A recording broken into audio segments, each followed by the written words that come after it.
हरे कृष्णा। आप सभी को शरद पूर्णिमा की हार्दिक शुभकामनाएं। साल भर की 12 पूर्णिमाओं में से अश्विन मास की पूर्णिमा ऐसी पूर्णिमा होती है जो तन, मन और धन तीनों के लिए सर्वश्रेष्ठ होती है। शरद पूर्णिमा में चंद्रमा से अमृत की वर्षा होती है। वहीं धन की देवी लक्ष्मी अपने भक्तों को धन्य धान्य से भरपूर करती हैं। ऐसी मान्यता है आज के दिन माता लक्ष्मी धरती पर विचरण करती हैं और पूछती हैं कि कौन जाग रहा है। घर घर महालक्ष्मी जी देखती हैं कि कौन सा भक्त उनकी सच्ची उपासना कर रहा है, उनकी सेवा कर रहा है। इसलिए शरद पूर्णिमा का एक नाम कोजागरी पूर्णिमा भी है। इस पूर्णिमा का इतना प्रभाव है कि आयुर्वेद आचार्य साल भर इस पूर्णिमा का इंतजार करते हैं। जीवन दायिनी जड़ी बूटियों को चंद्रमा की रोशनी में रखते हैं। अमृत से नहाई हुई इन जड़ी बूटियों से जब दवा बनाई जाती है तो वह रोगी पर तुरंत असर करती है। आज के दिन चंद्रमा की चांदनी में खीर रखने का भी नियम है। ऐसा करने से चंद्रमा की जो रोशनी खीर पर पड़ती है उससे वह खीर अमृत समान हो जाती है। ऐसा कहा जाता है उस खीर को ग्रहण करने से शरीर के रोग दूर हो जाते हैं और शरीर की प्रतिरोधक क्षमता बढ़ जाती है।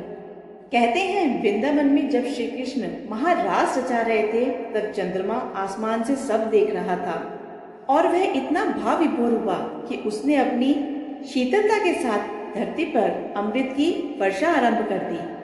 शरद पूर्णिमा के दिन पूर्णिमा के उपवास प्रारंभ करने के लिए बहुत ही अच्छा माना जाता है। इसलिए जो लोग पूर्णिमा के उपवास शुरू करना चाहते हैं वह शरद पूर्णिमा के दिन से कर सकते हैं।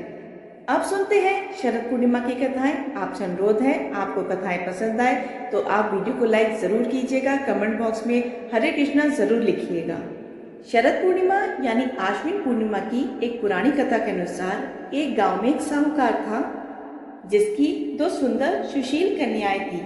दोनों बहनों में से एक धार्मिक रीति रिवाजों में बहुत आगे थी और एक का मन इस सब में नहीं लगता था और वह दोनों बहनें महीने में पड़ने वाली हर पूर्णिमा तिथि को व्रत किया करती थी।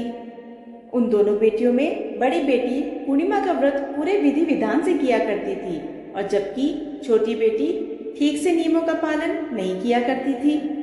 साहूकार की दोनों बेटियां समय के साथ धीरे धीरे बड़ी होने लगी और विवाह के योग्य होने पर साहूकार ने उन दोनों का विवाह करा दिया।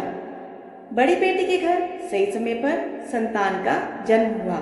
छोटी बेटी के घर भी संतान का जन्म हुआ, लेकिन दुर्भाग्यवश उसकी संतान की मृत्यु जन्म के कुछ दिनों बाद ही हो जाती थी। जब छोटी बेटी के साथ ऐसा 2 से 3 बार हुआ तब उसने एक ब्राह्मण को बुलाकर अपनी पूरी व्यथा सुनाई और इसका कोई उपाय बताने को भी कहा। तो उसकी सारी बात सुनकर और कुछ प्रश्न पूछकर ब्राह्मण ने कहा कि तुम पूर्णिमा का अधूरा व्रत करती हो, इसलिए तुम्हें व्रत का पूरा फल प्राप्त नहीं हो रहा है और अधूरा व्रत करने का दोष भी लग रहा है। ब्राह्मण की बात सुनकर साहूकार की छोटी बेटी ने इस बार पूर्णिमा का व्रत पूरे विधि विधान से करने का निश्चय किया। आश्विन पूर्णिमा आने से पहले ही साहूकार की छोटी बेटी ने इस बार एक बेटे को जन्म दिया, लेकिन उसकी भी मृत्यु हो गई। इस बार उसने अपने बेटे के शव को एक चौकी पर रख दिया और उसे एक कपड़े से ढक दिया और अपनी बहन को बुलाया। जैसे ही उसकी बहन आई तो उसने अपनी बहन को वही चौकी बैठने के लिए दी जिस पर उसने अपने बेटे के शव को रखा था। बड़ी बहन जैसे ही उस चौकी पर बैठने को गई उसका घाघरा उस मरे हुए बच्चे को छू गया और उसका घाघरा छूते ही वह मरा हुआ बच्चा जीवित हो उठा और रोने लगा। तब बड़ी बहन छोटी बहन से बोली कि बहन तू मुझ पर कलंक लगाना चाहती थी, मेरे बैठने से तो ये बालक मर जाता। तब छोटी बहन बोली बहन मैं क्या बताऊं, ये तो पहले से ही मृत था, ये तो तेरे पुण्य से जीवित हो उठा है, तेरे भाग्य से इसको पुनर्जीवन मिला है। बच्चे की रोने की बात सुनकर छोटी बहन बहुत ही खुश हुई। तब उसने अपनी बहन से कहा बहन तुम तो हमेशा पूर्णिमा का व्रत विधि विधान से पूर्ण किया करती थी और मैं हमेशा अधूरा व्रत ही किया करती थी, इसलिए भगवान की कृपा तुम पर सदैव हुई और मैं हमेशा अधूरा व्रत ही किया करती थी। इसकी वजह से मुझे दोष लगा जिससे मेरी संतान जीवित नहीं रहती थी। आज तुम्हारे भाग्य से मेरी संतान भी जीवित हो गई। तब उस छोटी बहन ने पूरे गांव में ढिंढोरा पिटवा दिया कि जो कोई भी पूर्णिमा का व्रत करे वह पूरा व्रत करे, अधूरा व्रत कोई भी ना करे। उसके बाद से छोटी बहन ने शरद पूर्णिमा से ही विधि विधान से सब नियमों का पालन करते हुए पूर्णिमा के व्रत प्रारंभ कर दिए थे, जिसके प्रभाव से उसके बालक दीर्घायु होते। आश्विन पूर्णिमा को शरद पूर्णिमा के नाम से तो जाना ही जाता है, लेकिन वृक्ष क्षेत्र में शरद पूर्णिमा को रास पूर्णिमा भी कहा जाता है, क्योंकि ऐसी मान्यता है कि द्वापर युग में शरद पूर्णिमा की चांदनी रात को ही राधा रानी और गोपियों के साथ मिलकर श्री कृष्ण भगवान ने महारास रचाया था। पूर्णिमा की रात को महाराज का वह दृश्य इतना मनमोहक था कि प्रकृति भी उसे निहारने के लिए वहीं ठहर गई। यहाँ तक कि चंद्रमा ने भी स्वयं अपनी चांदनी से अमृत बरसाया था। 6 महीने तक स्वयं महादेव भी गोपी का रूप धारण करके इस महाराज को देखने के लिए वहां पहुंचे थे, और चंद्रदेव इतने मग्न मुग्ध हो गए कि 6 महीने तक सुबह भी नहीं हुई थी। इसलिए आज आप शरद पूर्णिमा के अवसर पर महाराज की ये कथा भी सुनिए। एक बार शरद पूर्णिमा की उज्जवल चांदनी में वंशीवट यमुना के किनारे श्याम सुंदर साक्षात ब्रह्मनाथ की वंशी बज उठी। श्री कृष्ण ने 6 मास की एक रात्रि करते हुए मन्मथ का मान मर्दन करने के लिए एक महारास रचाया था। जब महारास की गूंज पूरे त्रिलोकी में गई तो हमारे भोलेनाथ के कानों में भी उस महाराज की गूंज गई। मुरली मनोहर की मीठी मुरली ने कैलाश पर्वत पर विराजमान महादेव को भी मोह लिया। उनकी समाधि भंग हो गई और बाबा भोलेनाथ अब वृंदावन की ओर बिल्कुल बावरे होकर चल पड़े। उनकी तो बहुत इच्छा थी कि वह वृंदावन जाकर महाराज देखे। पार्वती जी ने उन्हें मनाने का बहुत ही प्रयास किया, पर वह भी मना कर थक गई, किंतु त्रिपुरारी नहीं माने। भगवान श्री कृष्ण के परम भक्त श्री आसुरी मुनि पार्वती जी, नंदी, श्री गणेश, कार्तिकेय जी के साथ भगवान शंकर वृंदावन के वंशीवट पर आ गए। भगवान शिव वहां पर अपने पूरे परिवार के साथ पधार गए। वंशीवट जहां महारास हो रहा था, वहां गोलोकवासी गोपियां द्वार पर खड़ी हुई थी। पार्वती जी तो अंदर महारास में प्रवेश कर गई, किंतु उस महारास में पुरुषों का प्रवेश वर्जित था। तो द्वारपालिकाओं ने महादेव को, श्री आसुरी मुनि जी को और उनके साथ जितने भी पुरुषगण थे उन्हें अंदर जाने से रोक दिया। श्रेष्ठ जनों अर्थात श्री कृष्ण के अलावा कोई भी पुरुष इस महारास में प्रवेश नहीं कर सकता था। अब तो बड़ी विकट समस्या आन खड़ी हुई। जिस महाराज को देखने के लिए भोलेनाथ अपने पूरे परिवार के साथ यहाँ पधारे थे, अब वही महाराज उन्हें देखने को नहीं मिलेगा। यह सोचकर भोलेनाथ बहुत परेशान हुए। तब उन्होंने उन द्वारपालिकाओं से कहा, हे देवियों, हमें भी श्री कृष्ण और राधा के दर्शन की बहुत इच्छा है, इसलिए आप हम पर तरस खाकर कोई ऐसा उपाय बताइए जिससे हम भी महाराज के दर्शन कर सके। तो ऐसा सुनकर वहाँ जो खड़ी हुई गोपियाँ थी, वह उनसे बोली, अगर आप महाराज देखना ही चाहते हैं तो आप भी गोपी बन जाइए। मानसरोवर में स्नान करके गोपी का रूप धारण करके आप महाराज आराम से देख सकते हैं। आप महाराज में प्रवेश पा सकते हैं। तो फिर क्या था, भगवान शिव अर्धनारेश्वर से पूरे नारेश्वर बन गए। श्री यमुना जी ने उनका षोडश श्रृंगार कर दिया, बिंदी, चूड़ी, नुपुर और साथ में एक हाथ का घूंघट भी कर दिया। साथ ही साथ युगल मंत्र का उपदेश भी भगवान शिव के कानों में कर दिया। अब श्री शिव जी मोहिनी वेश में मोहन की रासथली में गोपियों के मंडल में मिलकर अतृप्त नेत्रों से एकटक विश्व मोहन की रूप माधुरी का पान करने लगे। उनके सामने साक्षात श्री कृष्ण विराजमान थे। नटवर वेशधारी श्री रास मुरारी, रासेश्वरी रसमयी श्री राधा जी और गोपियों को नृत्य और रास करते हुए देख नटराज भोलेनाथ भी स्वयं ताता थैया करके नाच उठे। और बंसी बजैया मुरली मनोहर ने तो ऐसी मधुर, ऐसी मोहिनी बंसी बजाई कि भोलेनाथ तो अपनी सुध-बुध ही भूल गए। बनवारी से भला कुछ छुपा है।